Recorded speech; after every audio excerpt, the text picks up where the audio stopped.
Imagina una mansión de 64 habitaciones en pleno corazón de Manhattan. Piensa en mármoles importados, jardines privados que ocupan manzanas enteras, salones de baile con capacidad para 1000 invitados. Eso es lo que cabría esperar del hogar del hombre más rico del mundo, ¿verdad? Pero Andrew Carnegie hizo algo diferente. Algo que dejó perplejos a los millonarios de su época y que sigue desafiando nuestras concepciones sobre la riqueza hasta el día de hoy. Podrías pensar que esta es otra historia sobre palacios dorados y excesos de la Edad Dorada. Otro relato más de cómo los magnates construían monumentos a su propia vanidad. Pero no. Esta historia es mucho más interesante que eso. Porque lo que Carnegie construyó en la Quinta Avenida no fue simplemente una casa. Fue una declaración de principios. Un manifiesto en ladrillo y acero que cuestionaba todo lo que sus contemporáneos creían sobre el éxito y el dinero. En 1898, cuando los Vanderbilt competían por construir los palacios más ostentosos a lo largo de la Quinta Avenida, cuando cada nuevo millonario intentaba superar al anterior con fachadas de mármol importado y salones que parecían versallescas copias, Andrew Carnegie compró un terreno. Pero no donde estaban todos los demás. No en la llamada fila de los millonarios, entre las calles 50 y 60. Él compró en la calle 91, 20 manzanas al norte, en lo que entonces era prácticamente el campo. La gente pensó que estaba loco, o que se había arruinado. Porque el magnate del acero, el hombre que acababa de vender su compañía por $480 millones, una cifra astronómica para 1901, construiría su hogar tan lejos del centro de poder y prestigio. Aquí es donde la historia se pone verdaderamente fascinante, porque Carnegie no estaba construyendo otra demostración de riqueza. Estaba construyendo una revolución silenciosa. Y si te quedas conmigo durante los próximos minutos, descubrirás cómo un hombre que nació en una cabaña de una sola habitación en Escocia llegó a redefinir lo que significa ser verdaderamente rico. Verás cómo una mansión aparentemente modesta escondía más innovación tecnológica que la mayoría de los palacios de su época. Y entenderás por qué esta casa todavía tiene lecciones importantes que enseñarnos sobre el dinero, el poder y la responsabilidad. Pero antes de llegar allí, tenemos que empezar por entender quién era realmente Andrew Carnegie. Porque sin conocer su historia, la mansión no tiene sentido. Sin comprender de dónde vino, no puedes apreciar lo radical que fue lo que construyó. Si disfrutas estas historias sobre mansiones históricas y las familias que las habitaron, considera suscribirte al canal. Cada semana exploramos el lado más fascinante de la arquitectura y la historia de la riqueza en Estados Unidos. Dunfermline, Escocia, 1835. En una pequeña cabaña de piedra, en una habitación que medía apenas 12 pies por 12 pies, nació Andrew Carnegie. Toda su familia, madre, padre, hermano menor, vivía, comía y dormía en ese único espacio. No era pobreza extrema para los estándares de la época. Era simplemente la realidad de la clase trabajadora escocesa. El padre de Andrew, William Carnegie, era tejedor.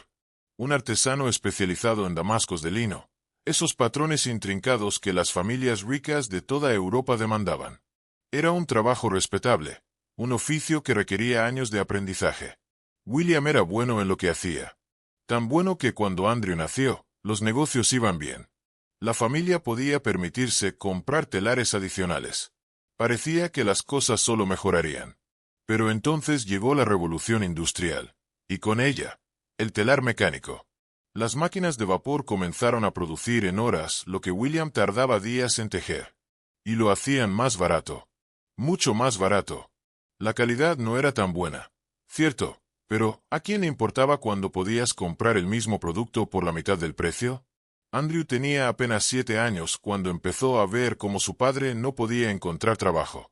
Observó a su madre, Margaret, abrir una pequeña tienda de comestibles, remendar zapatos, hacer cualquier cosa para mantener a la familia a flote. No era suficiente. La cabaña de una habitación, que una vez había sido el modesto hogar de artesanos respetados, se convirtió en el símbolo de una familia que se ahogaba en la pobreza. Este es el primer punto crucial que necesitas entender sobre Carnegie. Conoció la pobreza real. No la pobreza romántica de las películas, sino la vergüenza visceral de ver a tu padre habilidoso e incapaz de mantener a su familia. La humillación de deber dinero que no puedes pagar. El miedo constante de no saber de dónde vendrá la próxima comida. Y esto es lo que hace que su historia sea tan poderosa. Nunca olvidó esa sensación. Décadas después, cuando construía su mansión en Manhattan, cada decisión que tomó estaba influenciada por el niño de 7 años que vivió en una habitación con 4 personas. Pero en 1848, siendo Andrew todavía un niño, su familia tomó una decisión desesperada. Margaret Carnegie, la mujer que se convertiría en la fuerza más influyente en la vida de Andrew, decidió que Escocia no ofrecía futuro para sus hijos. Su hermana había emigrado a América años antes y enviaba cartas describiendo oportunidades, trabajo, mejores salarios, una posibilidad de reconstruir sus vidas. Así que vendieron todo. Los telares, los muebles, cada posesión que tenían. No fue suficiente. Tuvieron que pedir prestadas 20 libras a amigos solo para pagar el pasaje para toda la familia. Esa deuda tardaría años en pagarse, pero Margaret no dudó. Sus hijos no crecerían pobres si ella podía evitarlo. En 1848, la familia Carnegie abordó un pequeño barco de vela llamado el Biscayne en Glasgow. Destino, América. El viaje duraría 50 días. Les asignaron literas en la bodega. Espacios estrechos, sin privacidad, comida mínima. Se esperaba que los pasajeros ayudaran con el trabajo durante el viaje. Andrew tenía 12 años. Estaba dejando la única casa que había conocido. La cabaña de una habitación en la calle Moodie, el pueblo donde su familia había vivido por generaciones, el país donde había nacido. Nunca volvería a vivir en Escocia, aunque visitaría muchas veces como hombre rico. Eventualmente compraría el castillo de Esquivo en las tierras altas escocesas y pasaría los veranos allí. Pero eso estaba décadas en el futuro. Aquí está la lección. El Andrew Carnegie de 12 años cruzando el Atlántico no tenía idea de que se convertiría en el hombre más rico del mundo. No sabía que construiría una mansión de 64 habitaciones en Manhattan que costaría más que todas las casas de Dunfermline combinadas. Todo lo que sabía era cómo se sentía la pobreza. La vergüenza de ver a tu padre incapaz de proveer. El miedo al hambre. La desesperación que te hace dejar todo atrás y abordar un barco hacia un país que nunca has visto. Esa memoria permanecería con Andrew Carnegie toda su vida. Cuando construyó su modesta casa en la Quinta Avenida, nunca olvidó la cabaña de una habitación en Escocia. La distancia entre esa cabaña y esa residencia era la distancia que Andrew Carnegie recorrió. De una habitación a 64, de la pobreza a la mayor fortuna de América. Cuando la familia Carnegie llegó a América en el verano de 1848, no se quedaron en Nueva York. Su destino era Allegheny, Pensilvania, un pueblo al otro lado del río desde Pittsburgh donde la hermana de Margaret se había establecido. Se había formado una comunidad escocesa allí. Parientes, amigos de Dunfermline, gente que había hecho el mismo viaje desesperado. Pittsburgh los impactó. El joven Andrew escribiría más tarde que cualquier descripción precisa de Pittsburgh en ese momento sonaría como una exageración burda. El humo lo impregnaba todo. Si te lavabas la cara y las manos, estaban sucias de nuevo en una hora. El hollín se acumulaba en tu cabello e irritaba tu piel. La vida era, por un tiempo, miserable. Pittsburgh ya se estaba convirtiendo en el centro de la producción estadounidense de hierro y carbón. Las fábricas bordeaban los ríos. Los hornos ardían constantemente. El humo de cientos de chimeneas creaba una neblina permanente sobre la ciudad. El aire era espeso, negro. A veces no podías ver al otro lado de la calle. Los Carnegie se mudaron a una casa en la calle Rebecca en Allegheny. Un edificio de madera endeble y oscuro. Nada como su cabaña de piedra en Escocia. La compartían con otra familia. De nuevo, espacios estrechos. De nuevo, varias personas en espacio limitado. Pero esto era América. Se suponía que había oportunidades aquí. Trabajo. Una oportunidad de reconstruir. William intentó encontrar trabajo como tejedor. Había algunos empleos, pequeños molinos textiles que todavía usaban tejedores manuales para trabajos especializados. Encontró empleo ocasional, pero el pago era malo. El trabajo era irregular. Tenía 40 y tantos años, especializado en un oficio moribundo en un país que no necesitaba lo que él podía hacer. La familia necesitaba ingresos. El hijo mayor tenía 12 años. Su educación formal, si es que alguna vez la tuvo, terminó cuando dejaron Escocia. Había tenido algunos años de escolarización en Dunfermline, lo suficiente para leer y escribir. Eso tendría que ser suficiente. Margaret encontró un trabajo para su hijo en una fábrica de algodón. Se convirtió en un niño bobinador, cuidando las máquinas que enrollaban hilo en bobinas. Un trabajo de niño. Trabajo no calificado que requería manos rápidas y la capacidad de tolerar días de 12 horas en una instalación caliente y ruidosa. El pago era de $1.20 por semana por 70 horas de trabajo. 6 días a la semana, 12 horas al día en condiciones que serían ilegales dentro de un siglo. Tenía 12 años. Esto era normal en la América de 1848. Los niños trabajaban. Las familias necesitaban cada centavo. Las leyes laborales infantiles no existían. Si eras lo suficientemente fuerte para cuidar una máquina, eras lo suficientemente mayor para trabajar. Aquí está lo que necesitas entender sobre este momento. No es una anécdota conmovedora sobre tiempos difíciles. Es la forja de una visión del mundo. Cada vez que Carnegie más tarde escribiría sobre la riqueza, cada vez que hablaría sobre las responsabilidades de los ricos, estaría hablando desde la experiencia visceral de ser ese niño de 12 años en la fábrica. El joven Carnegie lo odiaba. El ruido, el calor, la monotonía, el agotamiento. Años más tarde escribiría sobre este periodo con amargura apenas oculta. El trabajo era embrutecedor. Las condiciones eran duras. Observó a trabajadores adultos calificados tratados como desechables. Pero necesitaba el trabajo. Su familia necesitaba su salario. No había opción. Después de un año en el molino de algodón, encontró un trabajo ligeramente mejor. Otra operación textil. Esta pagaba $2 por semana. Un aumento significativo. Todavía agotador. Todavía días de 12 horas, pero mejor. Luego, en 1849, apareció una oportunidad. La Ohio Telegraph Company necesitaba un mensajero. El trabajo pagaba aproximadamente $2.50 por semana, más de lo que ganaba en el molino. Más importante, significaba escapar de la fábrica. Consiguió el trabajo. A los 13 años, se convirtió en un mensajero de telégrafo, entregando mensajes por Pittsburgh. El trabajo era más fácil que el molino. Caminabas por la ciudad en lugar de estar parado junto a una máquina durante 12 horas. Veías la luz del día. Interactuabas con diferentes personas. Más significativamente, podía observar cómo funcionaban los negocios. Entregar mensajes a comerciantes, banqueros, dueños de fábricas, ver cómo se movía el dinero, cómo se hacían los tratos, cómo operaban los hombres ricos. También veía a los operadores de telégrafo en el trabajo. Estos hombres ganaban salarios decentes haciendo trabajo calificado que no destruía tu cuerpo. Se sentaban en instrumentos traduciendo clics en letras, letras en palabras. Eran profesionales. El mensajero decidió que se convertiría en operador de telégrafo.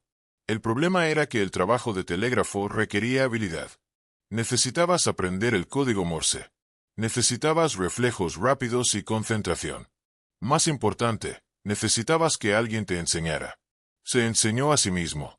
Convenció a los operadores de telégrafo para que le dejaran practicar durante los periodos lentos, memorizó el código Morse, practicó hasta que pudo leer mensajes de oído, traduciendo los clics directamente en palabras sin escribirlos primero.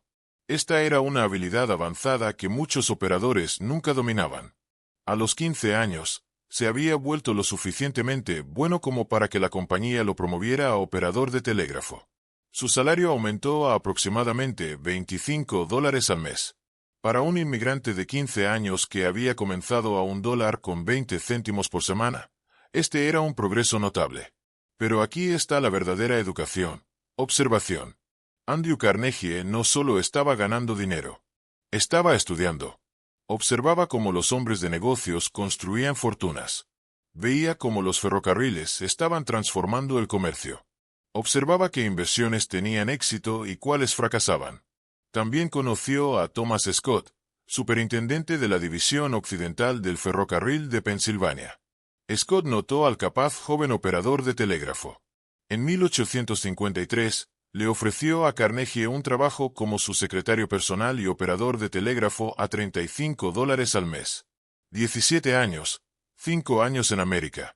De niño bobinador ganando centavos a empleado de compañía ferroviaria con un salario real, aprendiendo negocios de uno de los hombres ferroviarios más exitosos de Pensilvania. Esto es lo crucial. Thomas Scott no solo daba órdenes. Explicaba su razonamiento. Estaba entrenando a su asistente, intencionalmente o no, en los fundamentos de la gestión empresarial. Carnegie aprendía rápido. Absorbía cómo el ferrocarril ganaba dinero, cómo se negociaban los contratos de carga, cómo se compraba el equipo, cómo se evaluaban las inversiones. En 1856, Scott hizo algo extraordinario.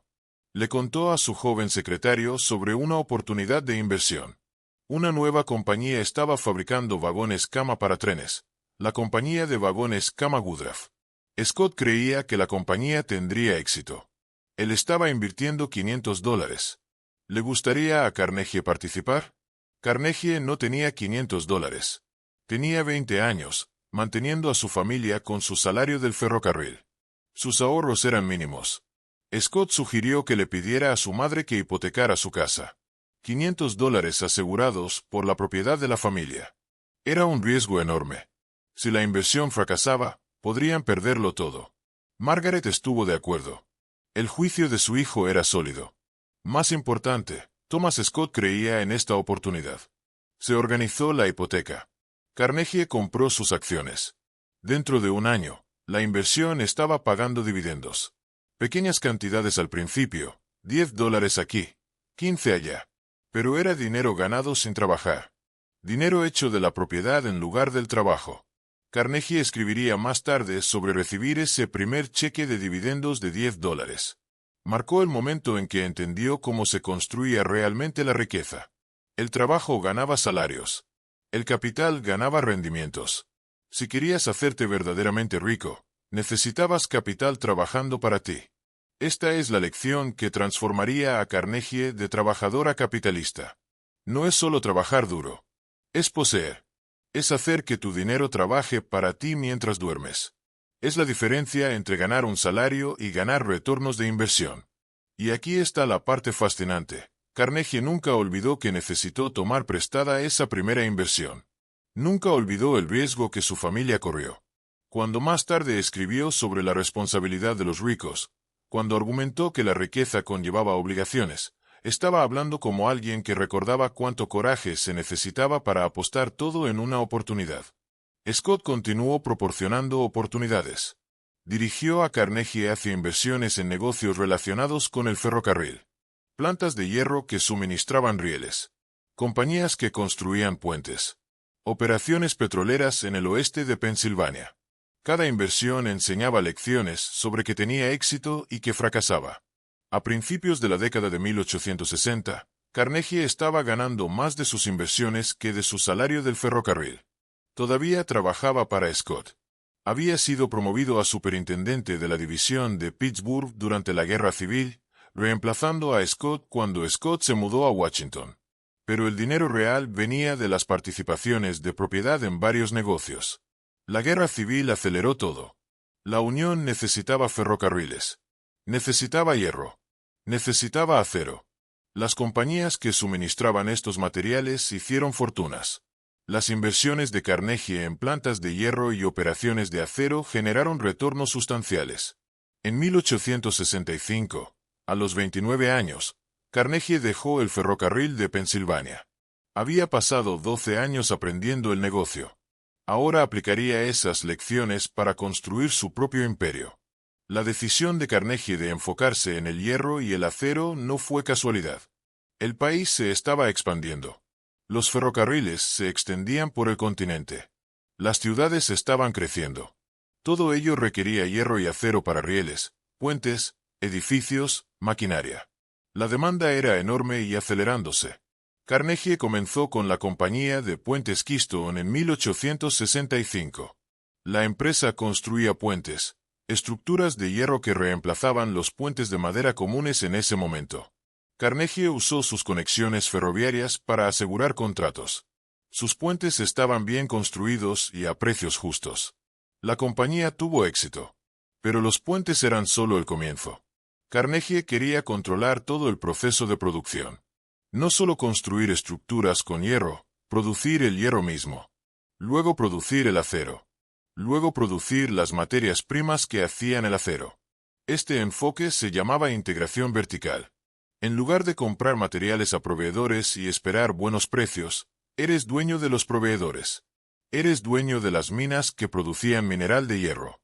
Eres dueño de las instalaciones que convertían el mineral en hierro.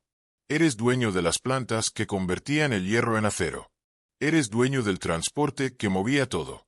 Carnegie comenzó a adquirir operaciones a lo largo de toda la cadena de producción del acero. Minas de hierro cerca del lago Superior.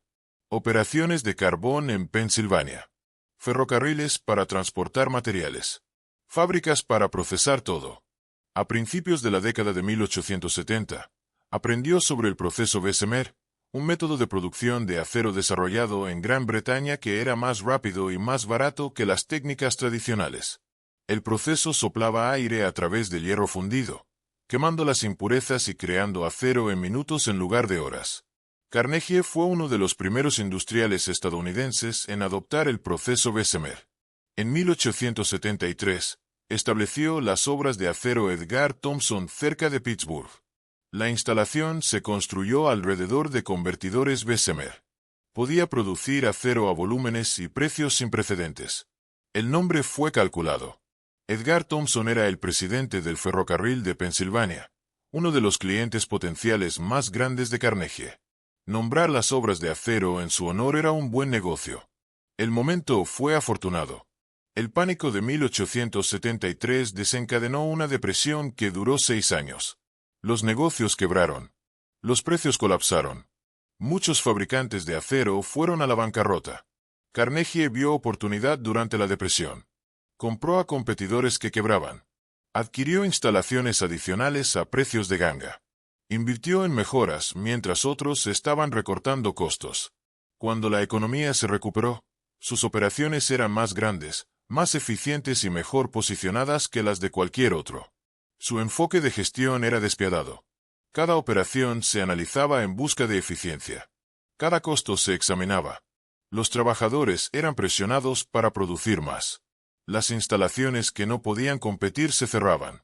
Los gerentes que no entregaban resultados eran reemplazados. Carnegie también fue pionero en la contabilidad detallada de costos en la industria del acero.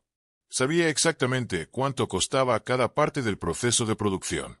Esto le permitía identificar ineficiencias que los competidores no podían ver. Podía fijar el precio del acero más bajo que otros y aún así obtener ganancias porque sus costos eran más bajos. Para la década de 1880, la Carnegie Steel Company dominaba la producción estadounidense de acero. La compañía operaba múltiples instalaciones alrededor de Pittsburgh. Controlaba su propia cadena de suministro desde las minas de mineral hasta los productos terminados. Podía vender más barato que cualquier competidor. Carnegie también trajo socios capaces. Henrik Lafrick, un productor de coque, se unió a la compañía en 1881. Frick era brillante en operaciones, pero también despiadadamente antisindical. Dirigiría las fábricas de la compañía con una eficiencia que maximizaba las ganancias y minimizaba el poder de los trabajadores. La asociación fue exitosa. Frick suministraba el coque necesario para la producción de acero. También gestionaba las instalaciones con disciplina férrea. La producción aumentó. Los costos disminuyeron. Las ganancias se dispararon. Para 1890, Carnegie Steel estaba produciendo un porcentaje sustancial del acero de América. La compañía empleaba a miles de trabajadores. Generaba millones en ganancias anuales. El propio Carnegie se había convertido en uno de los hombres más ricos de América. Pero la riqueza tenía un costo. Las instalaciones eran peligrosas. Los trabajadores soportaban turnos de 12 horas en calor extremo. Las lesiones eran comunes. Las muertes ocurrían regularmente. El pago era bajo en relación con las ganancias que se generaban. Carnegie vivía principalmente en Nueva York en este punto.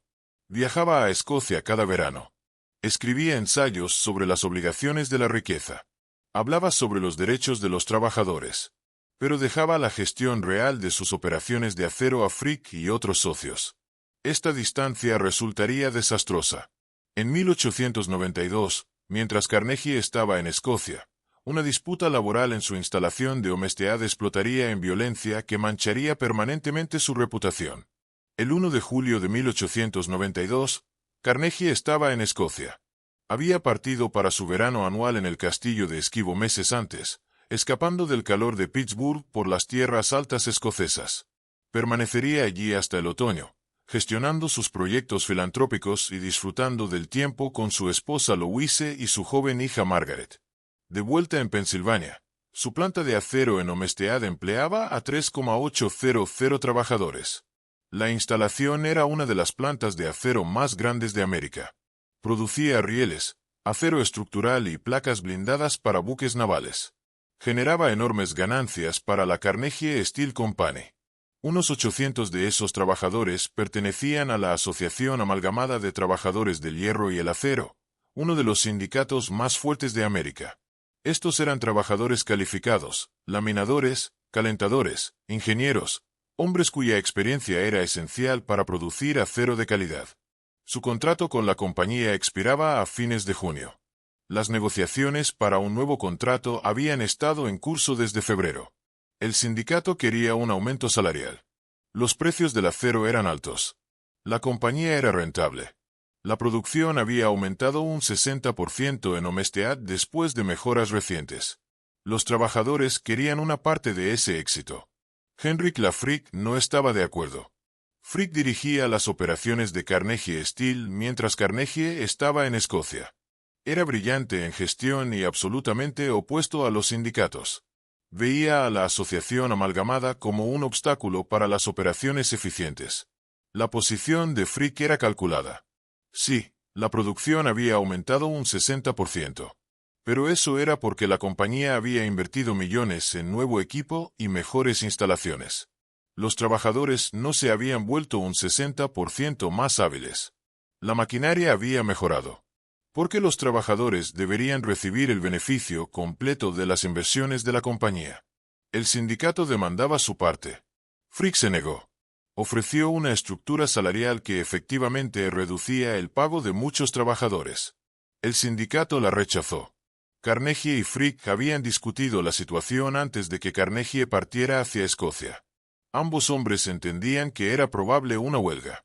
Habían acordado la estrategia. Si los trabajadores hacían huelga, la compañía mantendría la planta funcionando con mano de obra no sindical. Romperían el sindicato permanentemente. Carnegie afirmaría más tarde que había sido un amigo de los trabajadores toda su carrera. Había escrito ensayos apoyando el derecho del trabajo a organizarse. Había hablado favorablemente sobre los sindicatos en principio. Pero cuando se trataba de sus propias operaciones, dejaba las decisiones a Frick. Y Frick no tenía simpatía por el trabajo organizado. El 25 de junio, sin que las negociaciones llevaran a ninguna parte, Frick cerró a los trabajadores sindicales. Los 800. Construyó una valla alrededor de la instalación de Homestead, una barrera sólida de madera coronada con alambre de púas. Se erigieron torres de vigilancia a intervalos. La planta ahora era una fortaleza. Frick también contactó a la Agencia Nacional de Detectives Pinkerton. Contrató a 300 guardias armados para proteger la instalación y escoltar a trabajadores de reemplazo a la planta. Los Pinkertons eran esencialmente un ejército privado. Habían roto huelgas antes. Lo harían de nuevo. Los trabajadores cerrados respondieron tomando el control del pueblo de Homestead. Establecieron patrullas. Vigilaban los caminos y el río. Estaban decididos a que ningún trabajador de reemplazo entrara en esa planta. Temprano en la mañana del 6 de julio, 2 barcazas se movieron río arriba por el Monongahela hacia las obras de Homestead. A bordo, 300 guardias Pinkerton armados con rifles Winchester. Su misión era asegurar la planta para que los trabajadores de reemplazo pudieran entrar. Los trabajadores estaban esperando. Miles de hombres, mujeres y habitantes del pueblo se alinearon en la orilla del río. Cuando las barcazas intentaron atracar, la multitud las impidió, gritando, arrojando piedras. Los Pinkertons intentaron desembarcar de todos modos. Alguien disparó un tiro. Hasta el día de hoy, nadie sabe qué lado disparó primero, pero una vez que comenzó el tiroteo, no se detuvo. La batalla duró 14 horas. Los Pinkertons tenían rifles. Los trabajadores tenían armas de caza, pistolas, cualquier arma de fuego que poseyeran. El pueblo tenía un pequeño cañón. Lo dispararon contra las barcazas. Alguien vertió aceite en el río e intentó prenderle fuego. Los Pinkertons estaban atrapados en las barcazas. No podían atracar. No podían retirarse. Los trabajadores disparaban a cualquiera que apareciera en cubierta. Los guardias devolvían el fuego a la multitud en la orilla. Para la tarde, las bajas aumentaron en ambos lados. 3 Pinkertons estaban muertos. 7 trabajadores y habitantes del pueblo fueron asesinados. Docenas resultaron heridos. Las barcazas estaban llenas de agujeros de bala. Finalmente, alrededor de las 5 de la tarde, los Pinkertons se rindieron. Levantaron una bandera blanca. Acordaron irse si los trabajadores los dejaban desembarcar de manera segura y abandonar el pueblo. Los trabajadores estuvieron de acuerdo, pero cuando los Pinkertons bajaron a tierra, la multitud los atacó. Golpeados con garrotes, pateados, apedreados. Los 300 guardias corrieron una prueba de violencia mientras huían de Homestead. Algunos resultaron gravemente heridos. Apenas lograron salir con vida. Los trabajadores habían ganado la batalla. Los Pinkertons se habían ido. La planta permanecía cerrada. El sindicato controlaba el pueblo. Pero habían perdido la guerra. El gobernador de Pensilvania, Robert Pattison, envió a la milicia estatal. 8,000 tropas llegaron a Homestead el 12 de julio. Tomaron el control del pueblo y la planta. A diferencia de los Pinkertons, la milicia tenía autoridad legal. Los trabajadores no podían resistir. Con protección militar, Frick reabrió la planta usando trabajadores no sindicales. La compañía anunció que los trabajadores en huelga podrían regresar, pero solo como individuos, no como miembros del sindicato. Cualquiera que quisiera su trabajo de vuelta tenía que renunciar a la asociación amalgamada. La huelga continuó durante 4 meses más. El sindicato resistió, esperando que la opinión pública obligara a la compañía a negociar. Pero Carnegie Steel tenía los recursos para esperar. Los trabajadores de reemplazo mantenían la planta funcionando. La compañía perdió algo de producción, pero permaneció rentable. En noviembre, el sindicato se rindió. La asociación amalgamada fue derrotada. Las obras de Homestead se convirtieron en una instalación no sindical. El poder del sindicato en la industria del acero se rompió durante las próximas 4 décadas. El costo humano fue severo. Al menos 10 personas murieron. 3 Pinkertons y 7 trabajadores, aunque algunas fuentes sugieren más bajas. Docenas resultaron gravemente heridas. Los trabajadores que habían participado en la huelga fueron incluidos en listas negras. No podían encontrar trabajo en la industria del acero de nuevo. El costo político fue peor. La opinión pública inicialmente apoyó a los trabajadores. El uso de guardias armados privados sorprendió a la gente. La violencia horrorizó al país. Los periódicos condenaron a ambos lados, pero particularmente criticaron a Carnegie Steel por contratar a los Pinkertons. La reputación de Carnegie sufrió un daño permanente. Había estado en Escocia durante toda la crisis, pero todos sabían que la estrategia era suya. Aprobó el enfoque de Frick. Apoyó romper el sindicato. Su distancia de Pittsburgh no lo absolvió. Lo hizo parecer cobarde. Dejó que Frick hiciera el trabajo sucio mientras él disfrutaba de su castillo en Escocia. Sus ensayos sobre los derechos de los trabajadores ahora parecían hipócritas. Escribió sobre la dignidad del trabajo mientras su compañía aplastaba a un sindicato con violencia. Habló sobre el trato justo mientras sus trabajadores eran asesinados a tiros e incluidos en listas negras. Un anarquista llamado Alexander Bergman intentó asesinar a Frick en su oficina el 23 de julio. Bergman disparó a Frick 2 veces y lo apuñaló repetidamente. Frick sobrevivió y Bergman fue a prisión. Pero el intento de asesinato reveló la profundidad de la ira que la huelga había generado. Carnegie regresó de Escocia en otoño para encontrar su reputación en ruinas. La prensa lo llamó hipócrita. Los líderes laborales lo denunciaron como enemigo de los trabajadores. Su imagen cuidadosamente elaborada como un industrial ilustrado fue destrozada. Nunca se recuperó completamente. Por el resto de su vida, Homestead estaría asociado con su nombre. Cuando la gente pensaba en Carnegie, pensaba en la violencia, las muertes, el ejército privado atacando a los trabajadores. La huelga le enseñó a Carnegie una lección dolorosa. No puedes controlar tu reputación desde el otro lado del océano. No puedes escribir ensayos sobre obligaciones morales mientras tu compañía emplea tácticas que no defenderías públicamente. Y aquí está la conexión crucial con la mansión que construiría 8 años después. Cuando Carnegie finalmente vendió su compañía de acero en 1901 y comenzó a construir su hogar permanente en Manhattan, era muy consciente de la percepción pública. La casa no podía ser demasiado grandiosa. No podía ser otro Palacio Vanderbilt. Tenía que comunicar moderación, responsabilidad, uso apropiado de la riqueza. El hombre que había contratado a Pinkertons para romper una huelga necesitaba rehabilitar su imagen. La residencia en la calle 91 era parte de ese proyecto. Prueba de que Andrew Carnegie no era un típico varón ladrón. Era diferente. Era modesto. Pero la sangre en Homestead no podía lavarse con arquitectura. Los trabajadores que murieron el 6 de julio de 1892 perseguirían el legado de Carnegie para siempre, sin importar cuán sencillamente construyera su mansión. Para 1900, Carnegie Steel estaba generando aproximadamente $40 millones en ganancias anuales. La operación era dueña de instalaciones en toda Pensilvania. Controlaba depósitos de mineral de hierro alrededor del lago Superior. Dirigía minas de carbón, ferrocarriles y plantas de procesamiento. Empleaba a decenas de miles de trabajadores. Carnegie poseía aproximadamente el 58%. Su parte anual de las ganancias era asombrosa, más de $20 millones al año, cada año, solo por propiedad. Pero otros gigantes industriales estaban consolidándose. John D. Rockefeller había construido Standard Oil en un monopolio. Varias operaciones ferroviarias se estaban fusionando en sistemas más grandes.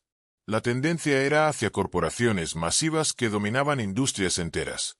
J. P. Morgan, el banquero más poderoso de América, vio una oportunidad. Si pudiera combinar Carnegie Steel con varias operaciones competidoras, podría crear un monopolio controlando la producción estadounidense de acero. La corporación resultante sería la empresa comercial más grande del mundo. Morgan comenzó negociaciones a finales de 1900. Se acercó a Charles Schwab, presidente de Carnegie Steel, para preguntar si el dueño estaría dispuesto a vender. Schwab dijo que preguntaría. El industrial estaba en Nueva York cuando Schwab lo visitó. La conversación fue breve. Schwab explicó el interés de Morgan. La pregunta era simple: ¿qué precio? Al día siguiente, cambió de manos un pedazo de papel. En él, Carnegie había escrito un número: $480 millones. Era una suma astronómica. Casi el 4% del Producto Interno Bruto total de Estados Unidos en ese momento. Más riqueza de la que poseían la mayoría de los países. Una cantidad tan grande que apenas parecía real. Schwab llevó el número a Morgan. Morgan lo miró durante un largo momento. Luego dijo: acepto este precio. Sin negociación.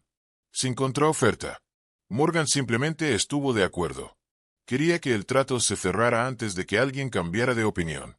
La venta se finalizó en marzo de 1901. Carnegie Steel se convirtió en la base de la United States Steel Corporation, la primera corporación de $1.000 millones en la historia, capitalizada en 1.4 mil millones.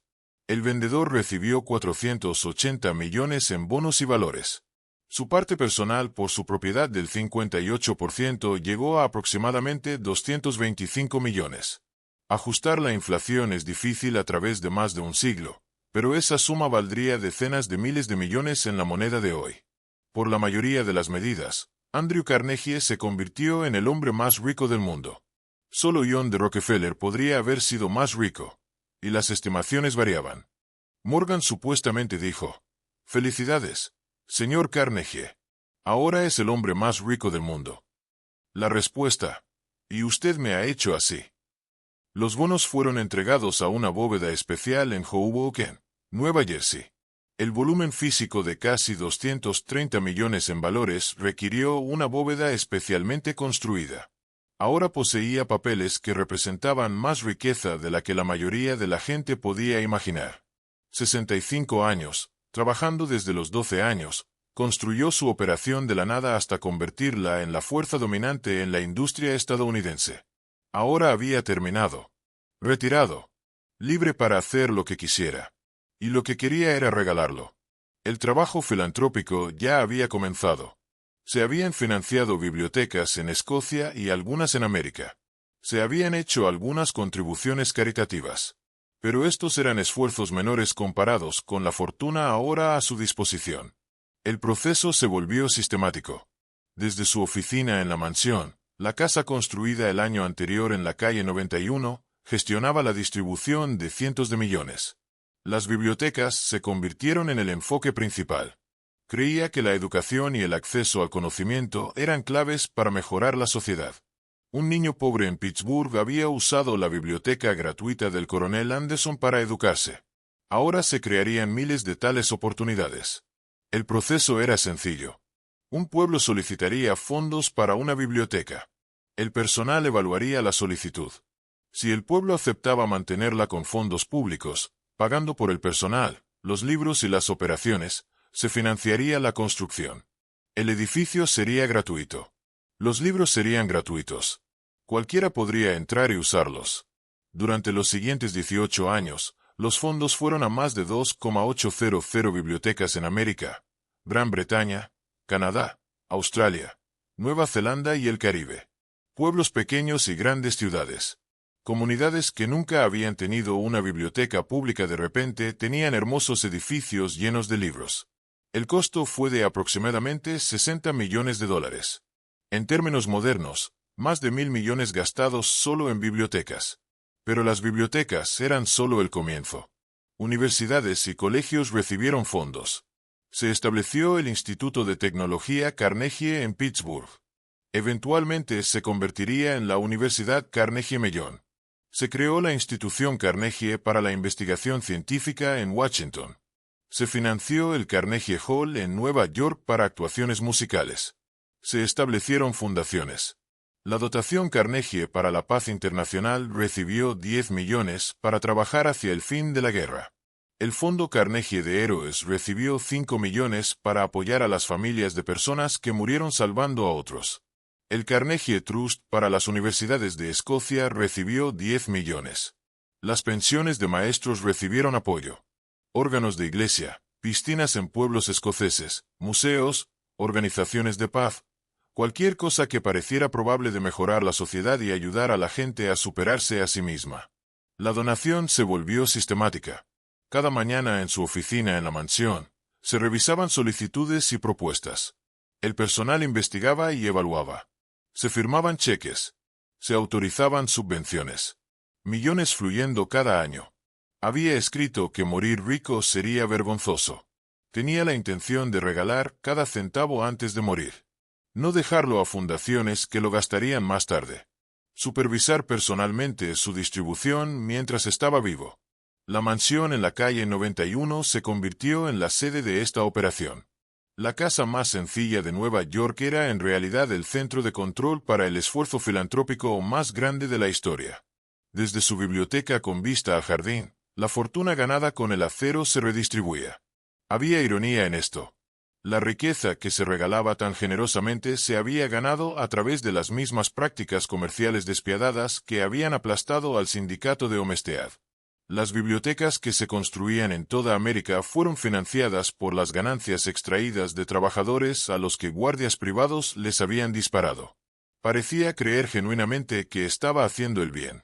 La riqueza se había hecho bajo las reglas del capitalismo. Ahora se usaría para mejorar la sociedad bajo los principios de la filantropía. El sistema había permitido la acumulación de riqueza. Esa riqueza daría a otros oportunidades que él había carecido. No todos lo veían de esa manera. Los líderes laborales señalaban que si los trabajadores hubieran recibido mejores salarios, no necesitarían caridad.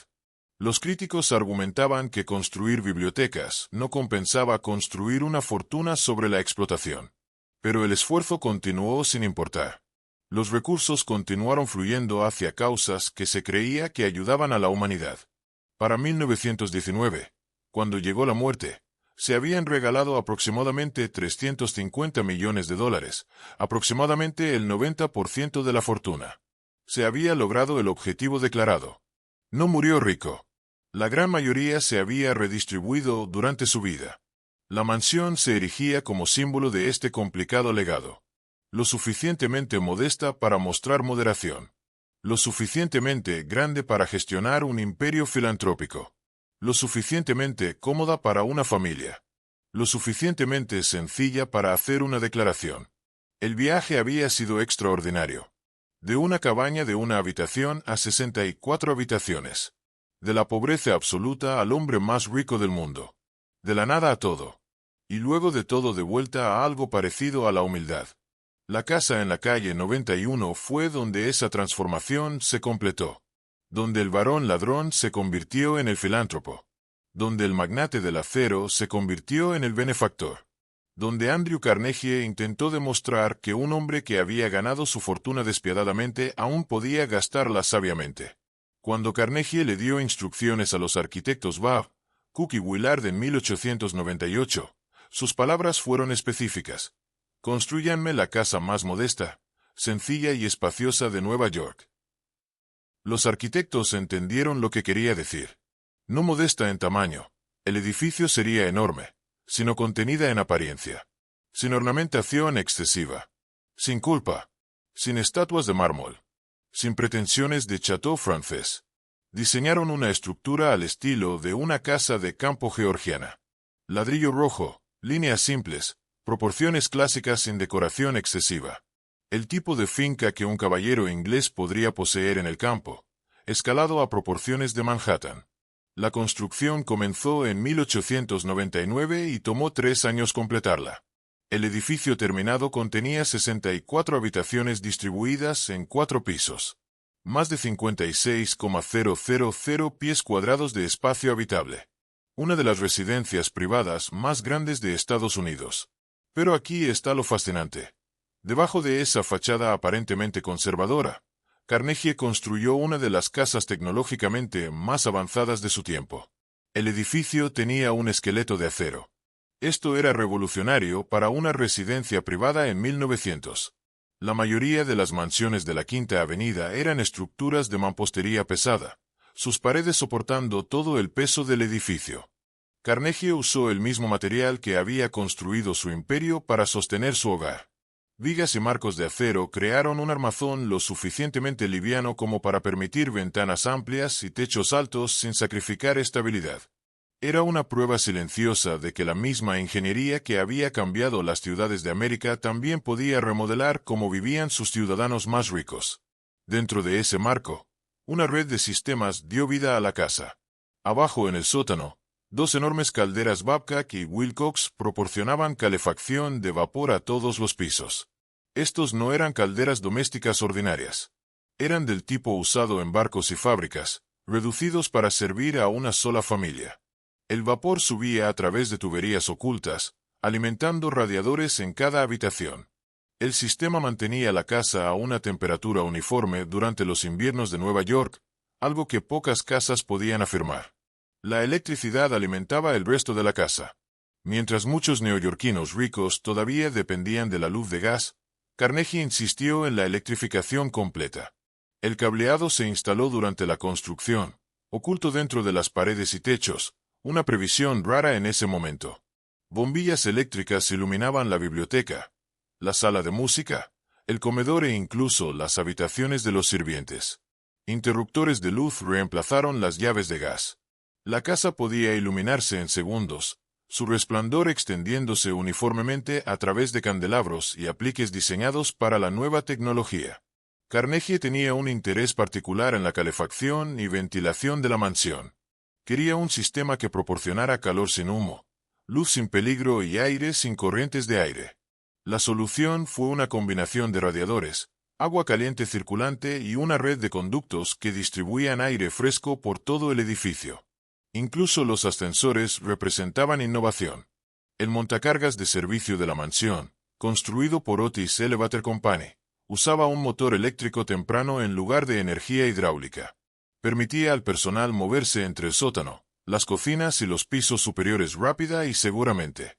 En la cocina, modernos rangos de gas reemplazaron los fogones de leña. El agua fluía desde tuberías presurizadas en lugar de tanques alimentados por gravedad. Las neveras se enfriaban mediante un sistema de refrigeración temprano que circulaba aire refrigerado desde una sala de máquinas en el sótano. Estas comodidades, ordinarias hoy, eran de vanguardia en 1902. Todas estas tecnologías reflejaban su visión del mundo más amplia. El acero, la electricidad y el vapor no eran solo herramientas de la industria. Eran instrumentos de la civilización. Veía la mansión como una demostración de cómo la riqueza podía apoyar la innovación en lugar de la vanidad. La ironía era que la mayoría de la gente que pasaba nunca lo supo. Desde la calle, la casa parecía conservadora, incluso anticuada. Solo quienes se aventuraban dentro entendían lo que representaba. Una fusión de arte e ingeniería, de comodidad y control.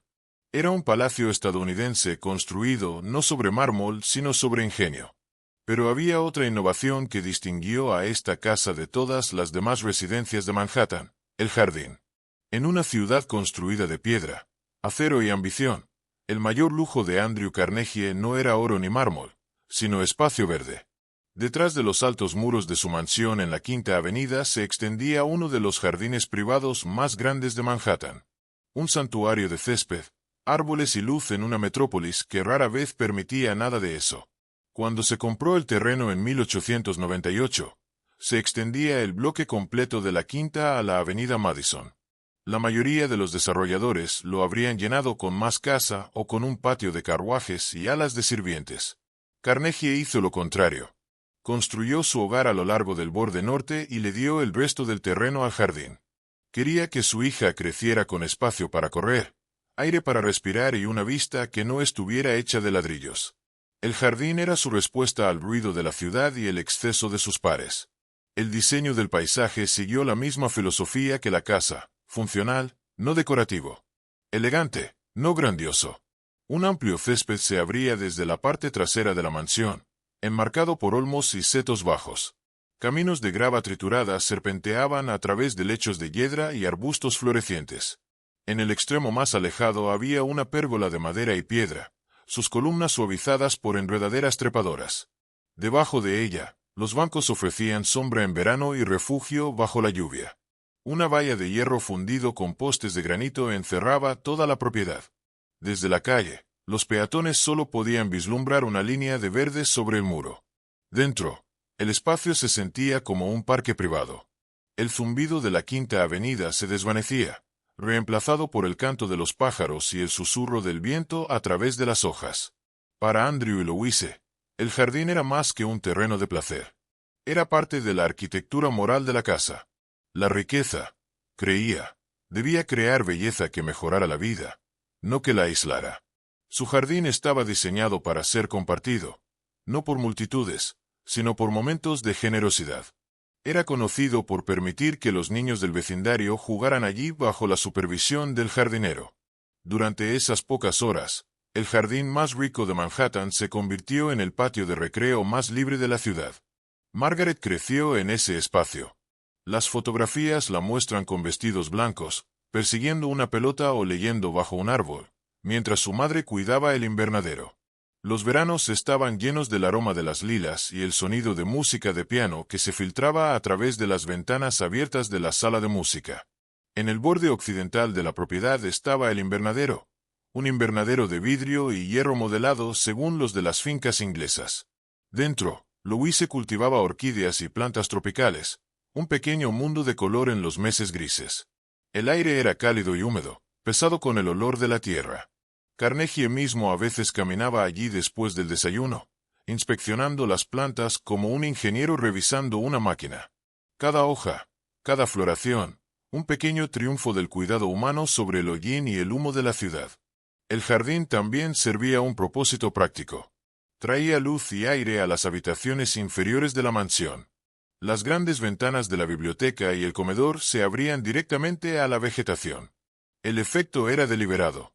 Cuando estaba sentado en su escritorio, Carnegie podía mirar hacia arriba de sus cartas y ver árboles en lugar de muros de piedra. Había pasado décadas dentro de molinos de acero y oficinas ferroviarias. Ahora se rodeaba de hojas. Era su versión de la redención. Temporada tras temporada el jardín se transformaba. En primavera, tulipanes y cornejos llenaban los bordes de color. En verano, los céspedes brillaban bajo el calor, la pérgola pesada con glicinas. El otoño traía tonos dorados y cobrizos, hojas acumulándose en la base del muro de granito. El invierno despojaba todo hasta la forma. Setos, ramas, las líneas de los caminos como venas bajo la nieve. Mantener tal paisaje en Manhattan no era poca cosa. Un equipo de jardineros trabajaba todo el año podando, plantando y reparando daños de tormentas. El polvo de carbón de los hornos de la ciudad se asentaba en las hojas, y cada pocas semanas se lavaban limpias. El agua de lluvia se recolectaba del techo en cisternas subterráneas para alimentar el sistema de riego. Incluso la naturaleza aquí requería ingeniería. Pero el resultado no se parecía a nada más en Nueva York. El contraste entre la fachada de ladrillo y el jardín vivo se convirtió en la imagen definitoria de la residencia Carnegie. Un símbolo de riqueza disciplinada por el gusto. Desde las ventanas superiores de la mansión, la vista era una pintura de calma. Louise podía ver la pérgola desde su sala de estar. Andrew podía mirar a través del jardín desde su biblioteca y ver a su hija jugar. La vista le recordaba diariamente para qué había sido su trabajo. No la acumulación, sino la continuidad. Más allá del muro, Nueva York rugía y subía hacia el cielo. Dentro, el tiempo parecía ralentizarse. El jardín reflejaba la visión más amplia de Carnegie de la vida después de la industria. Ordenada, pacífica, autosuficiente. Representaba lo que esperaba que la riqueza pudiera hacer. Crear espacios de descanso en medio del progreso. En muchos sentidos, era su acto más personal de diseño. El marco de acero sostenía la casa. El jardín sostenía a la familia. A medida que pasaban los años, los rascacielos se elevaban a su alrededor. El rectángulo verde privado se convirtió en un raro sobreviviente de otra época, una isla de tranquilidad en medio de la ciudad vertical. Incluso después de la muerte de Carnegie, el jardín permaneció cuidadosamente mantenido.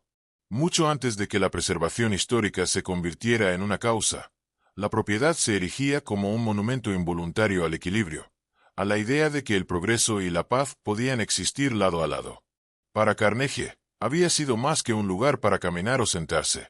Era la expresión física de su creencia más profunda, que la civilización no se medía por lo que construía, sino por lo que preservaba. Andrew Carnegie murió tranquilamente la mañana del 11 de agosto de 1919 con Louise a su lado. Tenía 83 años. Para un hombre que había pasado su vida en movimiento, el final llegó como el cierre de una oración bien escrita. Inevitable, final y tranquilo. Las noticias de su muerte se extendieron rápidamente. Las banderas en las bibliotecas que había financiado se bajaron a media asta. Llegaron telegramas a raudales. Tributos de científicos, educadores y líderes laborales. Editoriales de todo el mundo lo llamaron el hombre que sabía acomodar. En Dunfermline, las campanas sonaron por el hijo del tejedor que les había dado su primera biblioteca. En Pittsburgh, los trabajadores del molino hicieron una pausa para un momento de silencio. El maestro del acero, que una vez los había empujado duro, hacía tiempo que se había transformado en algo completamente diferente. Louise se retiró de la vida pública después de su muerte. Vistió de negro por el resto de sus días, pero continuó viviendo en la mansión de la Quinta Avenida, manteniéndola como siempre había sido. La gran oficina, donde había escrito miles de cartas, permaneció intacta. El escritorio, los libros, el lema enmarcado todavía colgando en la pared. Hágase la luz. Mantuvo su estudio exactamente como él lo había dejado.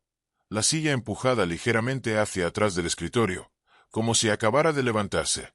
Durante las décadas de 1920 y 1930, la mansión permaneció viva pero sobria. Margaret y sus hijos visitaban a menudo.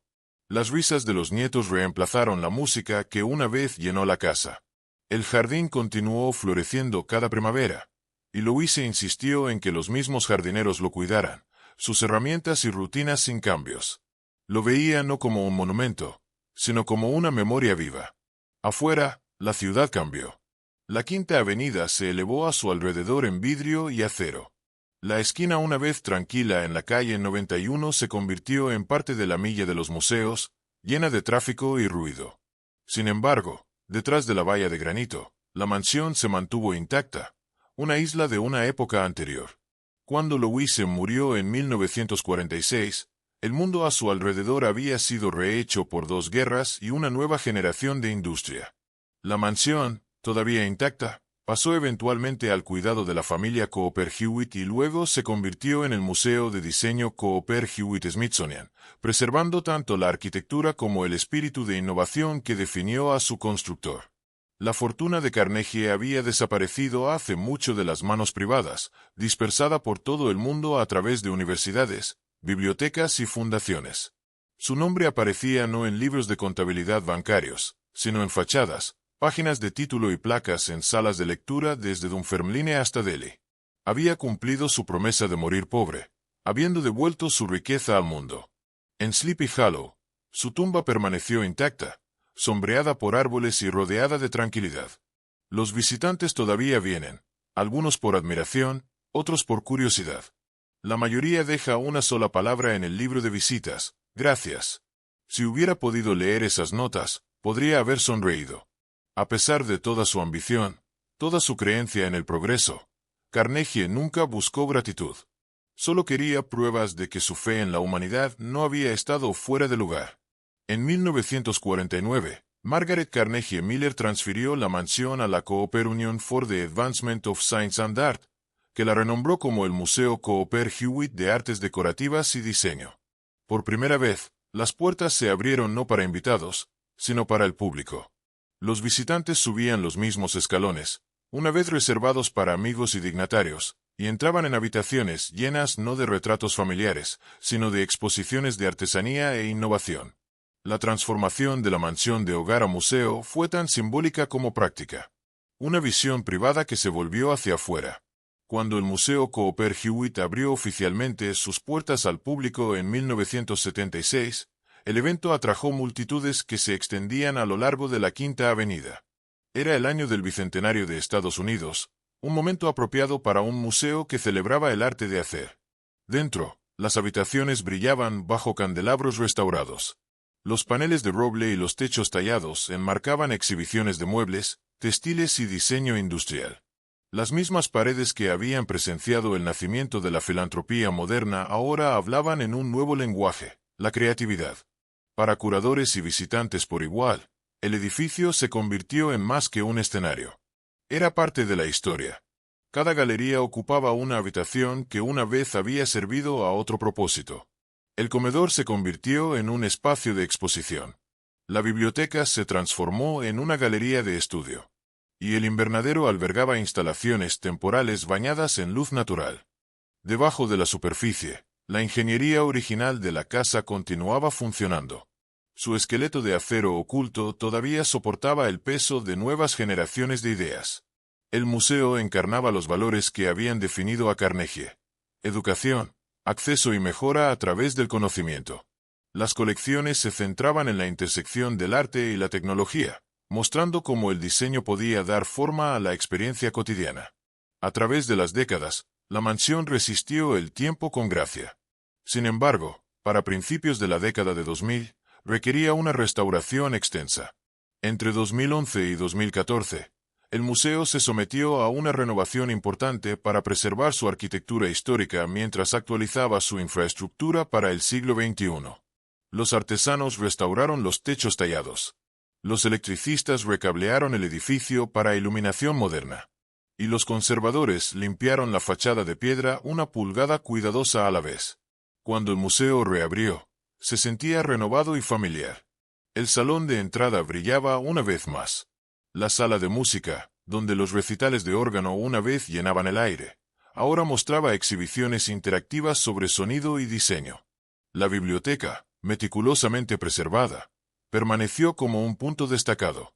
Los visitantes podían pararse donde Andrew Carnegie una vez escribió sus cartas e imaginar el pulso tranquilo de su trabajo diario. Pocos museos podían reclamar tal continuidad entre el pasado y el propósito. Afuera, el jardín también renació. El patio de juegos privado de la infancia de Margaret se convirtió en un espacio verde público abierto a todos. Los caminos que una vez fueron caminados por sirvientes e invitados ahora llevan estudiantes, familias y turistas. La pérgola todavía proyecta su sombra sobre el césped, y la misma valla de granito todavía enmarca la tranquilidad dentro del ruido de la ciudad. Era, a su manera, otro acto de filantropía, el retorno de la belleza a la vida pública. Hoy, el Museo de Diseño Cooper Hewitt-Smithsonian se erige como un testimonio no solo de la evolución del diseño, sino de la perdurabilidad de una sola idea, que el progreso y la generosidad pueden coexistir. Los visitantes se mueven a través de galerías llenas de invenciones, dibujos e instalaciones digitales, a menudo sin saber que las paredes a su alrededor fueron una vez parte de un hogar construido sobre esos mismos ideales. La misión del museo de educar a través del diseño se siente como un eco de la propia filosofía de Carnegie, que la educación era la forma más alta de dar. El vecindario a su alrededor, una vez tranquilo y suburbano, ahora se conoce como Carnegie Hill, un nombre que lleva su legado a través de cada mapa de Manhattan. Los niños juegan en parques cercanos. Los taxis pasan rápidamente junto a las puertas. Y la vieja mansión permanece como una presencia tranquila y sólida al borde de Central Park. Su ladrillo rojo y piedra caliza, sin cambios en más de un siglo, todavía atrapan la luz de la mañana, tal como lo hicieron cuando los Carnegie entraron por primera vez. En las galerías, el zumbido de los visitantes ha reemplazado el silencio de la vida familiar. Sin embargo, el espíritu del lugar permanece inconfundible. La mansión fue construida para demostrar cómo la tecnología moderna podía mejorar la vida. El museo continúa esa misión mostrando cómo el diseño puede hacer lo mismo. Lo que una vez fue privado ahora pertenece a todos, una transformación que el propio Carnegie habría llamado el éxito definitivo. Si disfrutaste esta historia sobre la Carnegie Mansión y el hombre complejo que la construyó, considera suscribirte al canal. Cada semana exploramos las historias detrás de las mansiones más fascinantes de la Edad Dorada y las personas que las habitaron. Mirando hacia arriba al techo tallado de la antigua biblioteca, uno casi puede imaginarlo todavía allí, pluma en mano, redactando una nueva carta para un pueblo distante. En cierto sentido, nunca se fue.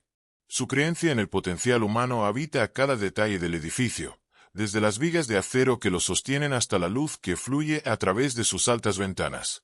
La supervivencia de la mansión en el siglo XXI es más que suerte arquitectónica. Es el cumplimiento de una idea.